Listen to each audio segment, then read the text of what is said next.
berjumpa kembali bersama Ibu Vera pada pembelajaran Bahasa Indonesia.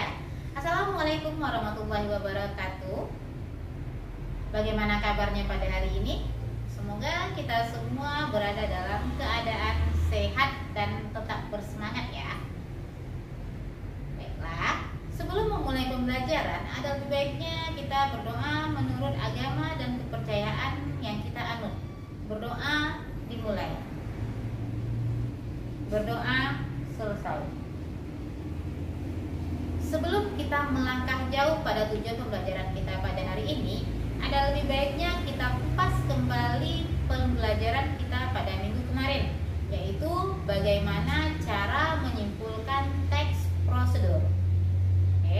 Cara menyimpulkan teks prosedur itu yang pertama yang harus kamu lakukan adalah kamu mengetahui ide pokok dari setiap paragraf pembangun teks prosedur tadi. Setelah kamu mengetahui ide pokoknya, kamu rangkum, kamu susun setiap ide pokok yang kamu temukan tadi dalam sebuah paragraf. Setelah disusun dalam sebuah paragraf, kemudian kamu ciutkan kembali menjadi simpulan singkat yang bermakna dari teks prosedur tadi. Baiklah, pada hari ini kita akan masuk pada tujuan pembelajaran yang berikutnya, yaitu sebagai berikut. Tujuan pembelajaran kita pada hari ini adalah melalui kegiatan pembelajaran dengan penerapan 4C, peserta didik dapat menentukan struktur teks prosedur, yaitu judul, tujuan, bahan dan alat, langkah-langkah, serta penutup secara tertulis dan terperinci.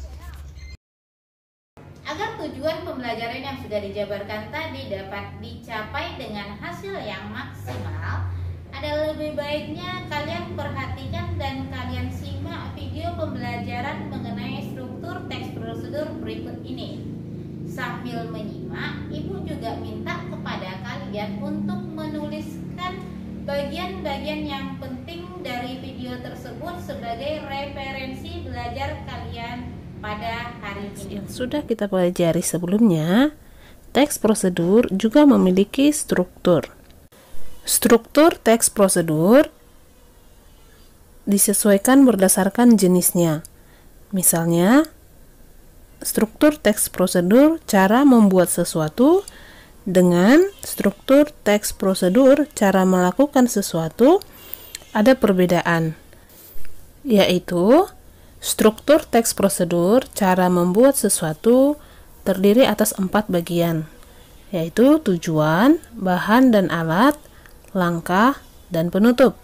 Sementara struktur teks prosedur cara melakukan sesuatu hanya 3.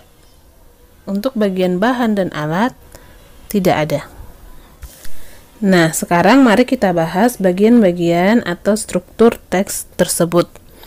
Nah, bagian tujuan pada teks prosedur berisi pengantar umum sebagai penanda apa yang akan dibuat atau dilakukan dan berisi motivasi.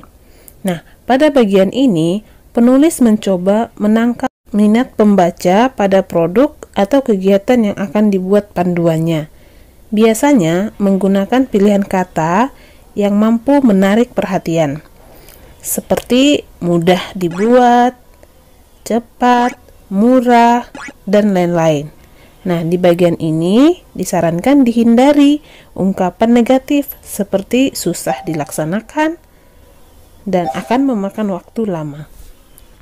Yang kedua, bahan dan alat. Pada bagian ini, penulis memerinci bahan dan alat dengan ukuran yang akurat agar menghasilkan produk atau hasil yang baik.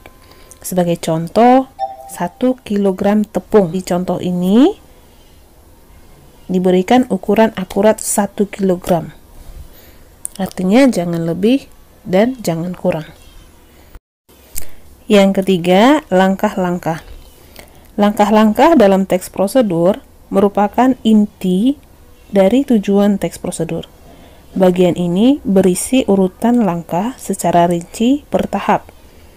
Nah, dalam penyajiannya, langkah-langkah pada teks prosedur biasanya dapat disajikan dalam bentuk penomoran dan uraian paragraf dan menggunakan kata pertama, kedua, ketiga, dan seterusnya.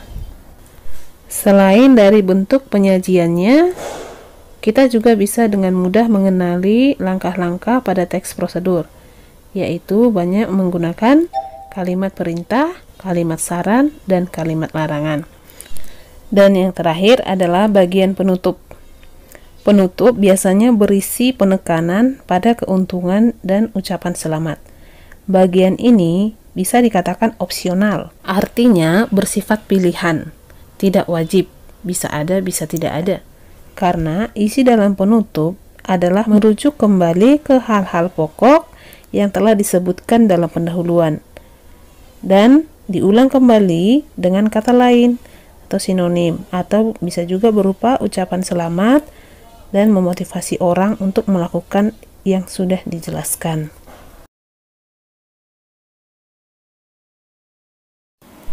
Nah, sekarang mari cermati teks cara membuat bubur Manado. Di sini kita perhatikan struktur teksnya sudah dibagi. Nah, yang pertama bagian tujuan. Di bagian tujuan ini jelas apa yang akan disampaikan. Nah, di bagian tujuan ini jelas terlihat terdapat pengantar umum. Di sini penulis mencoba menangkap minat pembaca terhadap bubur Manado yang akan dibuat panduannya, yaitu dengan menggunakan pilihan kata menu sarapan super sehat dan kaya serat. Yang kedua, bagian bahan dan alat. Nah, seperti yang sudah dijelaskan tadi, di sini diperinci bahan dan alat-alatnya secara akurat. Nah, ada 400 gram, 200 gram. Nah, dan yang ketiga, langkah-langkah. Nah, di langkah-langkah ini diurutkan secara rinci. Di sini mereka menggunakan penomoran. Ada 3 poin.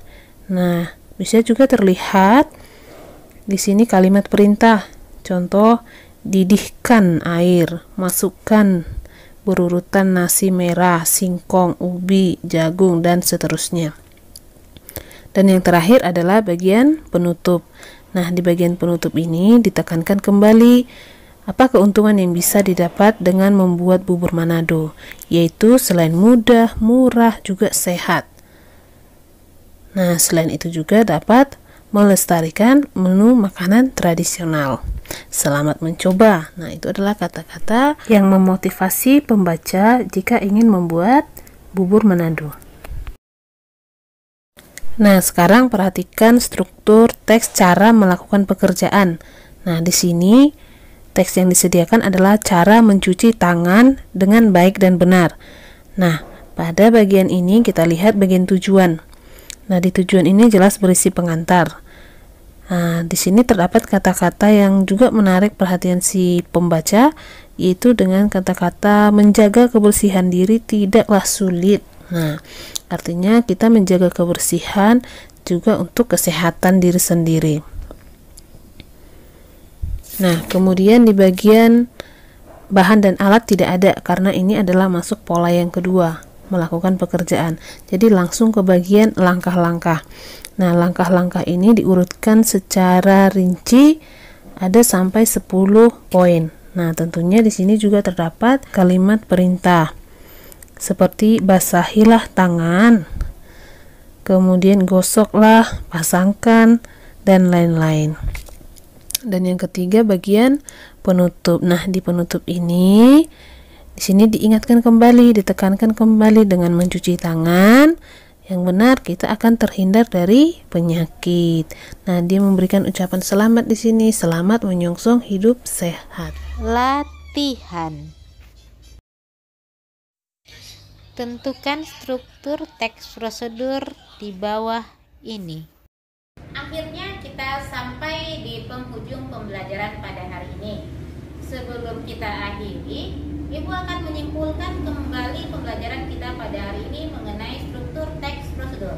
Struktur teks prosedur itu yang pertama adalah judul, yang kedua tujuan, yang ketiga alat dan bahan jika teks prosedurnya berupa langkah pengerjaan sesuatu, yang keempat langkah-langkah pengerjaan, dan yang kelima penutup atau kesimpulan. minggu depan kita akan belajar menulis teks prosedur ini. Silakan persiapkan diri kamu dengan sebaik-baiknya dengan referensi-referensi yang kamu punya. Demikian dari Ibu. Sebelum kita akhiri pembelajaran pada hari ini, ada baiknya kita berdoa menurut agama dan kepercayaan masing-masing. Berdoa dimulai, berdoa selesai. Assalamualaikum warahmatullahi wabarakatuh.